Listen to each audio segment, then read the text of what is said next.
ba sumikat ang araw sa daan?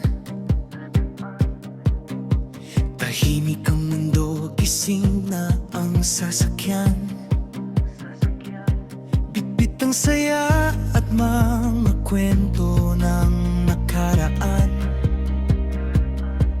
Isang biyahe na naman ang sisimulan. Nagtagpo sa gitna ng mahabang kalsada, mga ngiti't yakap, sabik na magkakasama, hanggang sa marating ang dagat ng Bataan,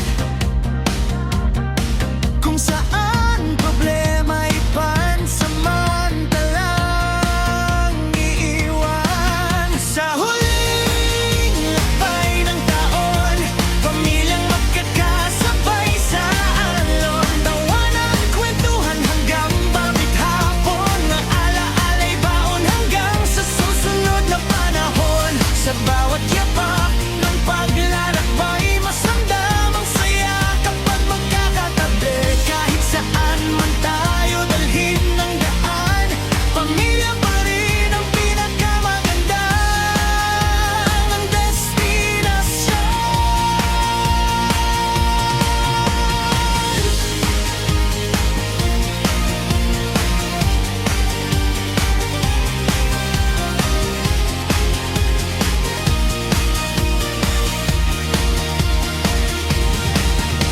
Matarik man ang daan patungong Bagak,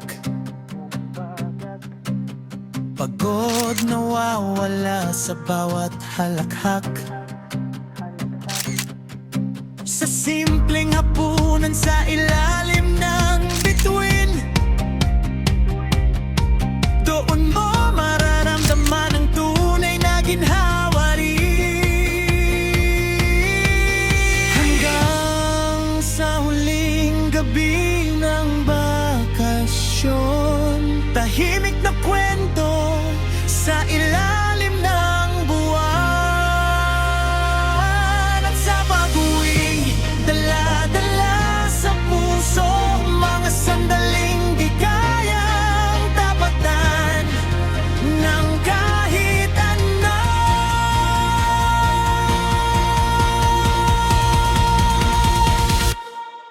Sa huling lakbay ng taon, mga alaalang hindi kukupas sa panahon. At sa pagpasok ng panibagong yugto ngayon, bitbit pa rin ang saya ng magkakasamang bumangon. At sa susunod na tawag ng daan muli, handa na namang gumawa ng bagong kwento ang bawat ngiti.